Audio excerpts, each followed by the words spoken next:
नमस्ते। आज हम बात करने वाली हैं विज्ञान की पढ़ाई में आ रहे एक बहुत बड़े एक क्रांतिकारी बदलाव के बारे में।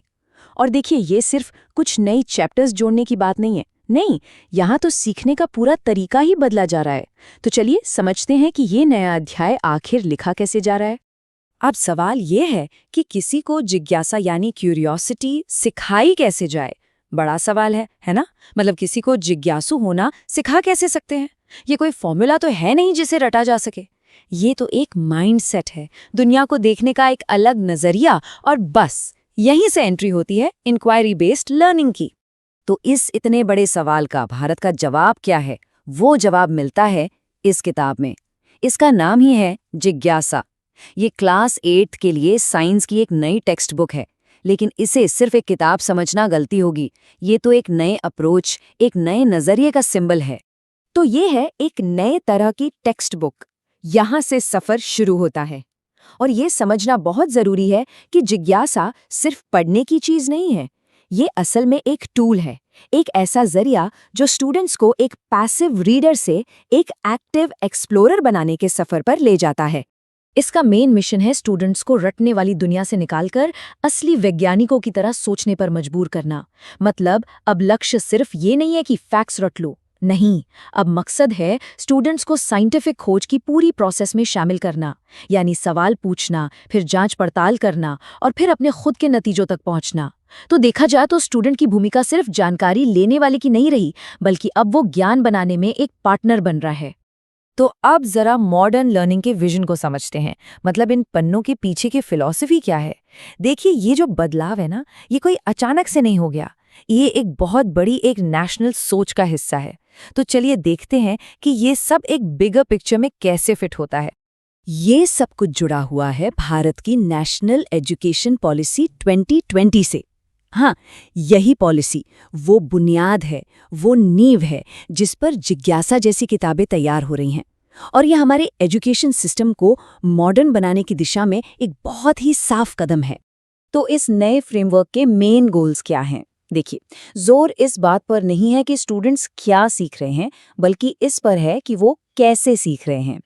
एनालिटिकल स्किल्स को बढ़ाना, होलिस्टिक डेवलपमेंट पर ध्यान देना और सबसे जरूरी, रटने की आदत से आगे बढ़कर क्रिटिकल थिंकिंग को बढ़ावा देना।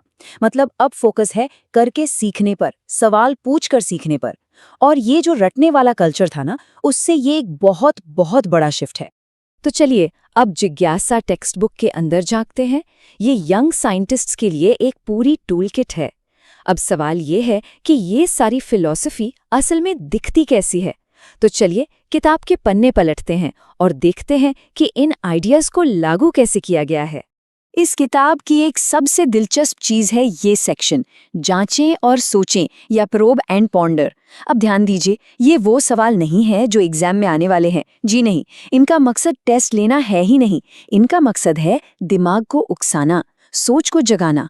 ये ऐसे सवाल हैं जिनके कोई सीधे साधे आसान जवाब शायद हो ही ना, लेकिन ये स्टूडेंट्स को क्यों और कैसे पूछकर गहराई से सोचने पर मजबूर करते हैं। और यहाँ पर पूरा गेम ही बदल जाता है। पॉइंट जवाब जानना नहीं है, पॉइंट है सही सवाल पूछना सीखना। क्यों, कैसे, अगर ऐसा हो तो क्या होगा, और क्यों नहीं। बस यही सवाल हैं जो असल में खोज को, डिस्कवरी को जन्म देते हैं और एक साइंटिफिक माइंडसेट तैयार करते हैं।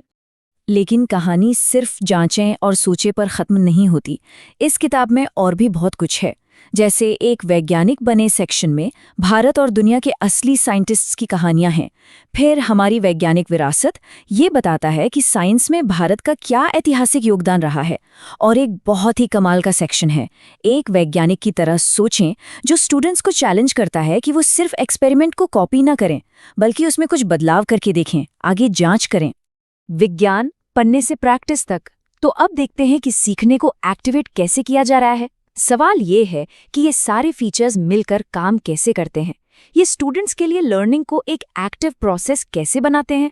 चलिए अब इसे समझते हैं। तो ये है जांच पड़ताल का सफर। ये किताब स्टूडेंट्स को इस पूरी प्रोसेस में गाइड करती है।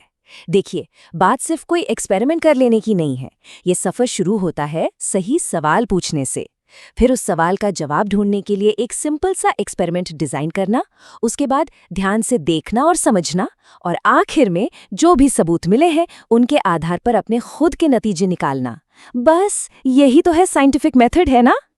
और जैसा कि किताब के फॉरवर्ड में भी लिखा है, मकसद ये है कि सीखने की ये पूरी प्रक्रिया मज़ेदार भी हो और असरदार भी। मतलब लर्निंग को इंजॉयबल और इम्पैक्टफुल दोनों बनाना है। मज़ेदार इसलिए ताकि जिज्ञासा जिंदा रहे, और असरदार इसलिए ताकि जो सीखा है वो हमेशा याद रहे और काम आए। और हाँ, एक बहुत ज़रूरी बात, सेफ्टी फर्स्ट। जाहिर है, जब स्टूडेंट्स खुद अपने हाथों से एक्टिविटीज़ करेंगे तो सुरक्षा सबसे पहले आती है। किताब इस बात पर खास जोर देती है ताकि ये सारी खोजबीन एक सेफ माहौल में हो सके। ये दिखाता है कि इसे बनाते वक्त प्रैक्टिकल बातों का भी पूरा ध्यान रखा गया है। और ये सब सिर्फ क्लासरूम की चारदीवारी के अंदर नहीं हो रहा। ऐसे प्रोजेक्ट्स भी हैं जो असली दुनिया से जुड़ते हैं, जैसे खोजें, डिज़ाइन करें और बहस करें। इसमें स्टूडेंट्स को एक्सपर्ट्स, अपने पेरेंट्स और कम्युनिटी के लोगों से बातचीत करने के लिए कहा जाता है। वो अलग अलग तरह की जानकारी इकट्ठा करते हैं और ये समझने की कोशिश करते हैं कि साइंस और सोसाइटी का आपस में क्या कनेक्शन है। तो आखिर में लक्ष्य क्या है? एक जिंदगी भर की जिज्ञासा। ये तो बस एक शुरुआत है। देखिए, इस सब का असली मकसद सिर्फ कोई एग्जाम पास करना नहीं है। नहीं, ये उससे कहीं ज्यादा बड़ा है। ये एक ऐसा माइंडसेट बनाने के बारे में है जो जिंदगी भर साथ रहे। और यही है अल्टीमेट गोल, खोजकर्ताओं की एक पूरी पीढ़ी तैयार करना। ऐसे इंस्पायर्ड और जिज्ञासु स्टूडेंट्स की जनरेशन जो साइंस के उसूलों पर चलें। एक ऐसी पीढ़ी जो हमेशा कुछ नया सीखने और दुनिया को एक्सप्लोर करने के लिए तैयार रहे। ये असल में पढ़ाई को क्लासरूम से निकालकर जिंदगी का हिस्सा बनाने की कोशिश है। और ये किताब एक बहुत ही पावरफुल और यादगार लाइन पर खत्म होती है, it's never the end my friend.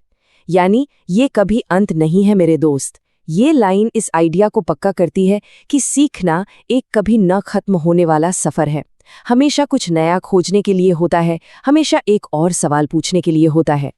तो ये सवाल हम सबके लिए है कि आखिर वो क्या चीज़ है जो हमारे अंदर जिज्ञासा जगाती है, और उस एक छोटी सी चिंगारी को हमेशा जलाए रखने के लिए क्या किया जा सकता है? इस पर ज़रूर सोचिएगा।